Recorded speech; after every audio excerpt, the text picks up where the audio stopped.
How do I pronounce this word? Blepharoplasty. Hey guys, welcome back to my channel. So today I wanted to do an update on my blepharoplasty, aka my double eyelid surgery, which I've done 2 years ago.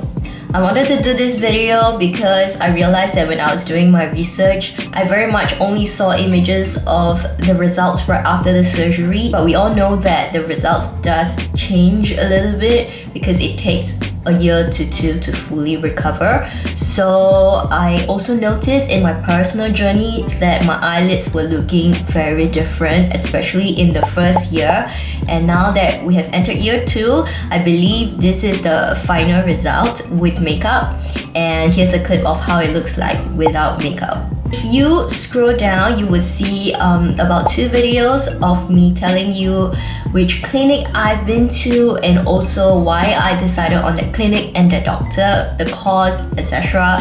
And also why I've decided to do it as someone who is born with equal double eyelids. Okay, let's talk about the recovery part. I remember very clearly that I think post 1 month or 2, I had a little complication which I also mentioned in my videos below. The method that I decided to go with was incisional. To give you a simple recap, there are 2 methods. One is incisional, which is permanent. They do take off excess skin on your upper eyelid, and then if you don't want it to be so permanent, or if let's say incisional is out of your budget, you can go for the semi-permanent method, also known as stitching. So I decided to go for incisional because I just didn't like how droopy my eyelids were, and that was all due to wearing years of double eyelid tapes. So I highly recommend you do not commit to a few years of wearing double eyelid tapes, because what that can do is stretch your skin here, and then you have excess skin, and then your eyes will start to look very droopy. So that's a personal tip from me to you. If I could tell my younger self one thing, that would be one of it. And secondly, like I mentioned, the complication. So basically what happened was, usually the doctor will do like invisible suture closing, okay, and then I think one of the sutures closing collapsed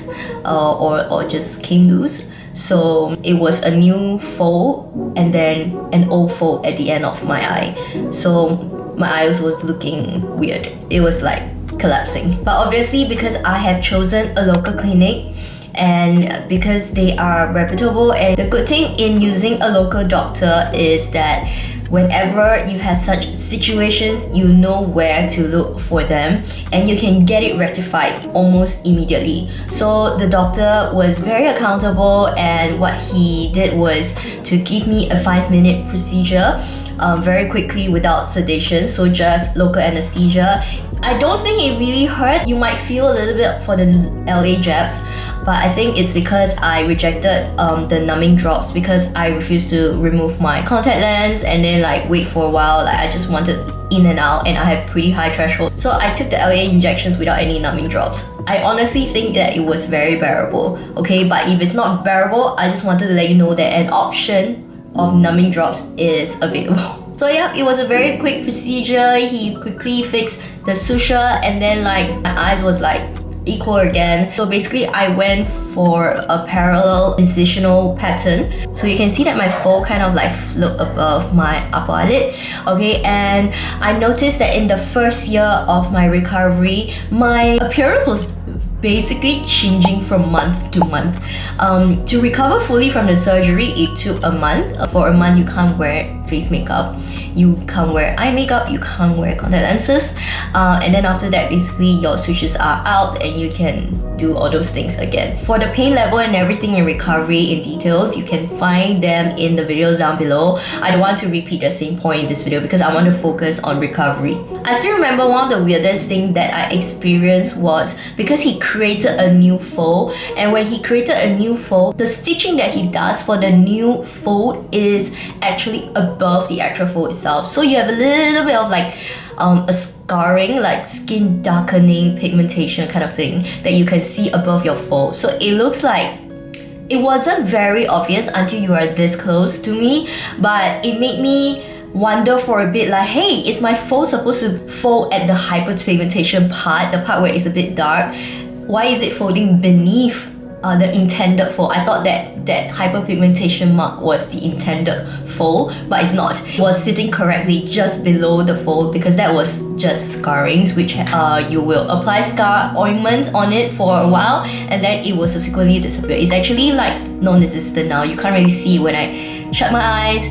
You really don't see anything, and if I don't ever tell anyone, no one could tell that I have a blepharoplasty done. So that is how good the modern technology and technique is, and how good my doctor is. Highly recommend. Oh yes, another reason why I picked this current doctor was because I like that he is still kind of youngish, so he's not going to retire soon. So if anything happens, I know that I can still go and find him. Like let's say 10 years down the road or like 20 years down the road, when I need a revision, like when I'm older, I don't know yet. This is supposed to last you for a good 10 years. If you take care of it, it can last you even more than 10 years. But for the semi-permanent method, which is the stitching method, it can only last about 5 years, and then the stitching will come loose. You realize that your old fold comes back and then you have to get another appointment in and stitch again.